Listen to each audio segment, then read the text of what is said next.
বাড়িতে কেউ আছেন? কে? আমি স্যার। আমিটাকে চাকরির ক্যান্ডিডেট। ওই স্যার, আপনি পেপারে অ্যাডভার্টাইজ দিয়েছেন না যে চাকরির সুবর্ণ সুযোগ, ওই পেপার দেখেই আমি এসেছি। আচ্ছা আচ্ছা, সেটা আগে বলবেন তো। দরজা খোলা আছে, ভেতরে চলে আসুন। চলে এসেছি স্যার। বেশ, ওখানে বসুন। এখানে তো কোনো চেয়ার টেয়ার দেখছি না, কোথায় বসবো স্যার? বেশ, তাহলে দাঁড়িয়েই থাকুন। আপনার নাম? স্যার, আমার নাম পট্টাই কুমার নান্ডুয়া। আর স্যার, আমাকে আপনি আপনি বলতে হবে না, তুমি বললেই হবে। আচ্ছা, তা তুমি কত দূর পর্যন্ত পড়াশোনা করেছো? স্যার, বহু দূর পর্যন্ত পড়াশোনা করেছি, বহু বহু দূর। বহু দূর মানে কত দূর শুনি? স্যার, বহু দূর মানে মানে সেই বহু বহু দূর, বহু দূর। আরে সেটা কত দূর ভালো করে বলো। স্যার, আমি যখন প্রাইমারি স্কুলে পড়তাম তখন স্কুলটা আমার বাড়ি থেকে 3 কিলোমিটার দূরে ছিল। তারপরে যখন হাই স্কুলে উঠলাম তখন হাই স্কুলটা আমাদের বাড়ি থেকে 7 কিলোমিটার দূরে ছিল। আর যখন কলেজে পড়লাম তখন কলেজটা আমাদের বাড়ি থেকে 20 কিলোমিটার দূরে ছিল। তাহলে এবার বুঝতে পারছেন তো আমি কত দূর দূর পর্যন্ত পড়াশোনা করেছি। সকালে কলেজে যেতাম আর বিকেলে কলেজে পৌঁছাতাম। অনেক দূর পর্যন্ত পড়াশোনা করেছি, অনেক অনেক দূর। বাহ, সত্যিই তো তুমি অনেক অনেক দূর পর্যন্ত পড়াশোনা করেছে তো। বেশ, তোমাকে এবার আমি কিছু প্রশ্ন ধরি, যদি তার রাইট অ্যান্সার দিতে পারো তাহলেই তোমার চাকরিটা একদম পাকা। তাড়াতাড়ি করুন স্যার, চাকরি করার জন্য আমি একদম এক্সাইটেড হয়ে আছি। বলো তো, সাইকেলের কটা চাকা থাকে? স্যার, বাইসাইকেলের নাকি মোটরসাইকেলের? বাইসাইকেলের। লেডিস বাইসাইকেলের নাকি জেন্টস বাইসাইকেলের? জেন্টস বাইসাইকেলের, জেন্টস বাইসাইকেলের। সাইকেলটা কোন কোম্পানির স্যার? হিরো কোম্পানির নাকি হারকিউলিস কোম্পানির? আচ্ছা, মুশকিল তো, হারকিউলিস কোম্পানির। সাইকেলটা কি কালারের স্যার? লাল, নীল নাকি হলুদ কালারের? নীল কালারের, নীল কালারের। স্যার, দুটো চাকা থাকে, দুটো। সেটা তো তুমি প্রথমেই ডাইরেক্ট বলে দিতে পারতে যে সাইকেলের দুটো চাকা থাকে, তাহলে তুমি কথাটাকে এত পেঁচালে কেন? স্যার, পেঁচিয়ে কথা বলা এটা আমাদের 7 পুরুষের অভ্যাস স্যার। ঠিক আছে ঠিক আছে, এবার বলো, সবাই বলে যে বাঁশবাগানে ভূত থাকে, এটা কি তুমি বিশ্বাস করো যে বাঁশবাগানে ভূত থাকে? একদমই না স্যার, বাঁশবাগানে কখনোই ভূত থাকে না।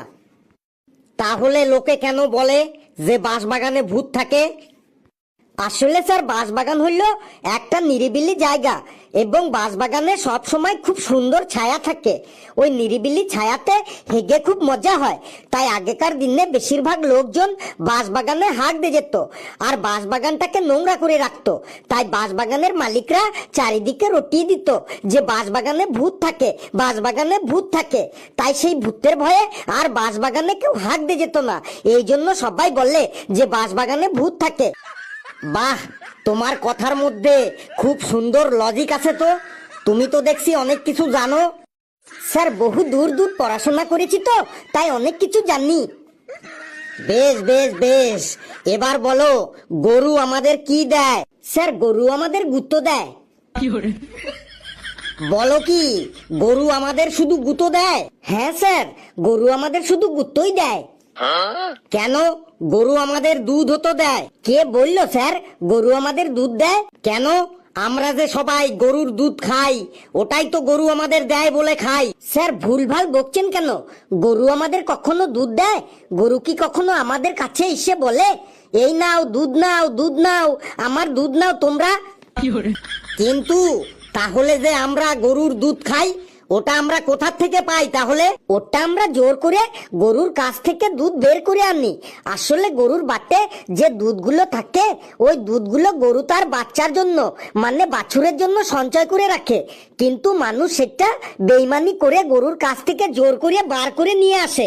ওই দুধগুলো বাছুরের খাবার কথা, কিন্তু সেটা জোর করে আমরা খেয়ে ফেলি।